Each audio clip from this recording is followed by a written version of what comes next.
Welcome to the Good Karma Sportfishing podcast. I'm your host, Captain Ryan Van Fleet. Hey guys, so today I want to talk about making the most out of your time on the water. And I'm going to use dolphin fishing as an example because, we're coming off summer season and the dolphin fishing this year was quite slow, okay? And the fish were small in the month of July. So that's why I didn't dolphin fish, and not to mention the weather was pretty shitty. So I made a decision to do more bottom fishing, and I did the same thing last year. And I'm okay with that. And my clients were okay with that too. We had amazing days. Everybody was happy. And for the most part, we caught some amazing fish. Every day, we fished every moon phase, and we caught some gorgeous fish. So not to mention that 90% of the mutton snappers that we did catch were between 28 and 30 inches. So that was bigger than most of the schoolie dolphin out there, and man, did they fight. So that's one thing the clients love, a good fight. They don't like to skim fish across the surface. And when I was taking people dolphin fishing and we're catching schoolies, and it just, the fish they didn't put up a fight. And everybody's like, well, match the hatch and bring some smaller spinning reels. But what happens is that the weed lines disappeared in the month of July, and I didn't see any weed lines, and the fish were on birds, and that means you have to chase them down and run and gun, and that doesn't work too well. So I didn't enjoy that.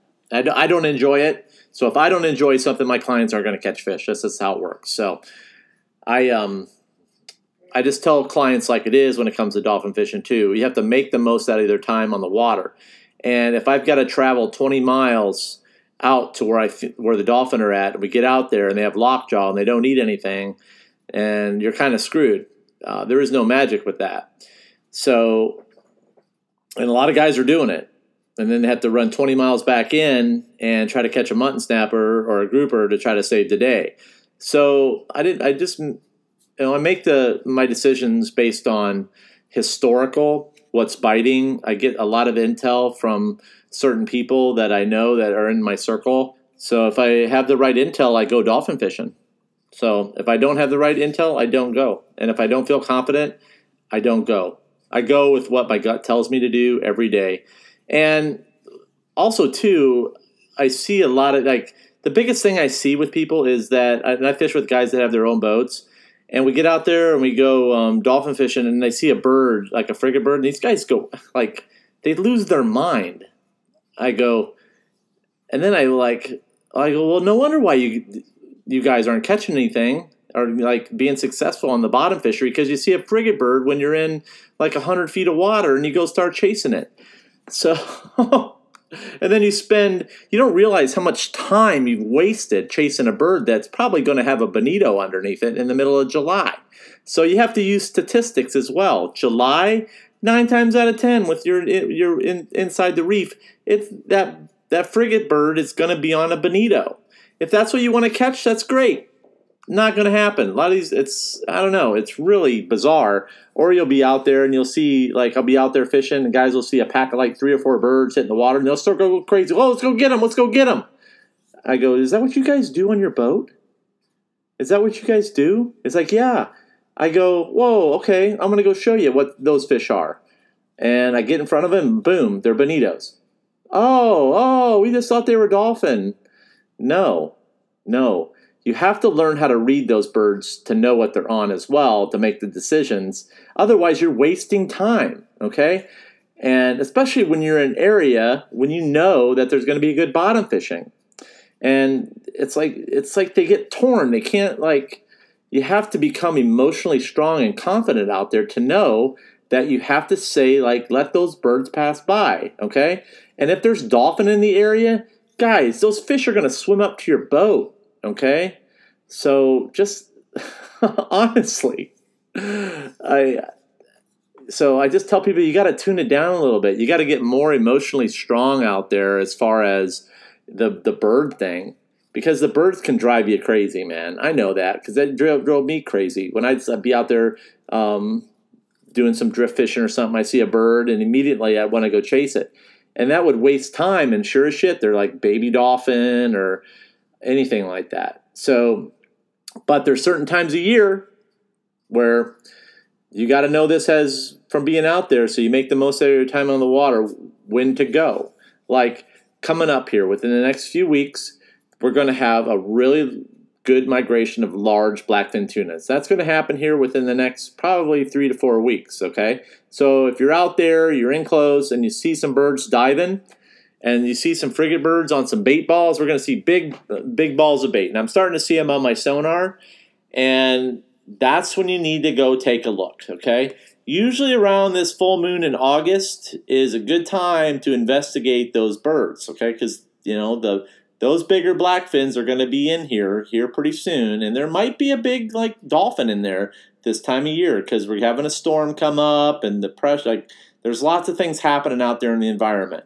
So, just FYI, so, like, you just got to know that you just got to control your emotions a little bit. I guess that's what I'm trying to tell you, is you got to control your emotions a little bit. And like I see guys, they throw out flat lines when they only have like 12 great baits, and they take one of those nice baits and they throw it out on the flat line, and in a shitty time of year, and they waste it to a bonito. Well, we could have caught a dolphin because that's what they told us on the TV shows on YouTube, is always put a flat line out. Yeah. The flat lines on the drift fishing drive me crazy. So unless I know that we have and I have ample bait, and bait's been tough, and if the guy wants to waste a beautiful pilchard to a bonito, that's on him, man. That's one less bait he can catch a big mutton snapper with, or a big grouper, or a big red grouper with. So, and I honestly don't let him do it. I tell him no. And it's just so funny. You just gotta you gotta settle for a minute. You gotta take a breath. You gotta learn to control your emotions. That's going to help you make the most out of the time on the water. It's going to clear your head, and it's going to allow you to think out there. You have a lot of shit going on out there in your brain. You're excited to be out there. And also, too, with the price of fuel, it's going to save you a bunch of money on fuel because your emotions are going to tell you need to go farther. You need to go farther. That's where the fish are at. Instead of picking a fishy area and sticking with it, okay, and running a spread. Instead of running around the ocean looking for a piece of debris that may not exist, but you might be passing right over the fish. And this time of year, man, I see guys running all over the place, and I'll come through trolling and we'll catch them because they're actually there. They're just not, like a few weeks ago, we ran out to 1,000 foot of water, and there were guys running everywhere, and we were catching them on the troll. Wow, I mean, that's where they were at. And they were in the area, and guys were just running past looking for debris and looking from their tower, and we were trolling sea witches, and we were catching them. So that's just how it works. Fish for what's biting. That's going to be my best advice for you guys. And if if you have that gut feeling that there might not be a lot of dolphin out there that day, then stop and make a drop on a spot for a grouper or a mutton snapper. Hit a wreck. Do some vertical jigging. Try to catch some fish. Bend the rod, and then at 9 o'clock, 8:30, 9 o'clock. Start making your way out to the deep water and spend 5 to 6 hours out there, hunting. Have your troll. If there's no weeds, then make sure you got the trollers out. So you guys gotta run the sea witches over the dink ballyhoo. That's what works this time of year, more so than lures. I'm just telling you guys. So fish for what's biting. And if I get a client that comes on my boat and tells me that he's wants to catch a mutton snapper, and I'm like, yeah, it's probably not going to be the best thing. They're not biting very well. And he's like, well, you're catching them all last week. If my gut tells me that they're not biting, then you need to listen, okay? So it's probably best to just go look for something else. If you're emotionally attached to a fish, that will destroy you.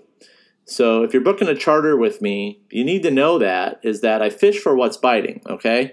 If I feel that we can go out and catch a few muttons and catch some dolphin, I might go. I might break up the trip, but typically I don't. I usually stick with one thing because if you have to be all in on certain things, okay? So that's just how it works. And if I'm not into trolling, it's not best to force me into trolling because you probably ain't going to catch shit. And I had a couple guys do that to me last fall. They wanted to go wahoo fishing. And I was like, it's probably not a good idea to go wahoo fishing because there's 1,000 boats out here. The current's wrong. Just a lot of things aren't right this year for this for this fishery. And 9 times out of 10, I was right, and they didn't catch shit. But then I was like, I had given them the option to go bottom fishing, and earlier. So like, well, now can we go bottom fishing? And then we went and destroyed them. And then they realized that most of the bottom fish that we're catching were bigger than the wahoo most guys were catching. Then they're like, well, why didn't we do this earlier? And I asked them that too. So why didn't we do this earlier when I gave you the option? So anyway, so I think you guys get the point. Fish for what's biting, okay? Do your homework. Go out there. Have a good time. I want you guys to become more confident in how you guys are going about your planning. Don't plan around what somebody else is catching, okay? If that's on you guys, the best fishermen just go fishing and have a good time. They load their shit up in the boat. They go. They just go fishing, okay? They fish for whatever's biting. They spend a little bit of time doing this, and then they go fish for that. So honestly, I would like have a plan B. So don't become emotionally attached to a fish, especially dolphin, because it's going to wreck you. It's going to wreck you. It almost wrecked me a few years ago because I was emotionally attached to that fish, and I was emotionally attached to a wahoo. And when I made the split from that and realized how much it was fucking me up is when I decided to become better. And this was before social media. Like, I didn't put myself out there on social media because I wasn't ready to. So as far as what I wanted to target consistently and get people bites consistently on. So that was a decision I made personally as a captain. So I tell people, hey, make the most out of the time on the water, fish for what's biting, put in your best efforts, always have a plan B, and have like dead set times of when to pull the plug on something, okay? If something isn't working. Because another thing that'll wreck you is you just keep on going because you get bullheaded, okay? Bullheadedness doesn't get you anywhere. You just got to cut your losses and go do something else. So it is what it is. That's all I got for today, guys. Thank you guys for tuning in. Please check out my tackle store at goodkarmafishingtackle.com. I've got some courses in there. It is Queen Snapper season, and in the How to Find Deep Water Fishing Spots course, I do reveal my drift for the Queen Snapper spot that I fish. So I give that to you for practice, but now is the time to purchase that course because that spot's in there for you, as well as a deep water mutton snapper spot to get you started. And I reveal in that course a little nugget that's going to put a lot of big muttons in your boat as far as how to find those deep water spots. That's all I got. Thanks for tuning in. Follow me on Instagram. You can get a good laugh. You can learn about what I'm catching at the Porgy Hole. My Instagram is Good Karma Sportfishing _FL_keys. And you can get involved with my private Facebook group for I just talk about some news in there from time to time and put a fishing report out. It's for a place for guys to share their information as well. And that is Good Karma Sportfishing, the Good Karma Sportfishing podcast. And then you have to submit a request to belong to the group, and then I'll check out your information, and I'll do a little background check, and then I'll let you into the group. Download the Good Karma Sportfishing app through iTunes and the Google Play Store. It has a really good wind finder on there. You can go ahead and find like Alligator Reef Light, tells you what it's doing out there, down here, and all sorts of areas. So I'm probably working on that a little bit this fall, and I'm working on some other stuff too. It's just taking some time. My website, goodkarmasportfishing.com. That's all I got. Thanks for tuning in, and remember, anytime you're fishing, it's all good. Make the most out of your time on the water by fishing for what's biting. That's it.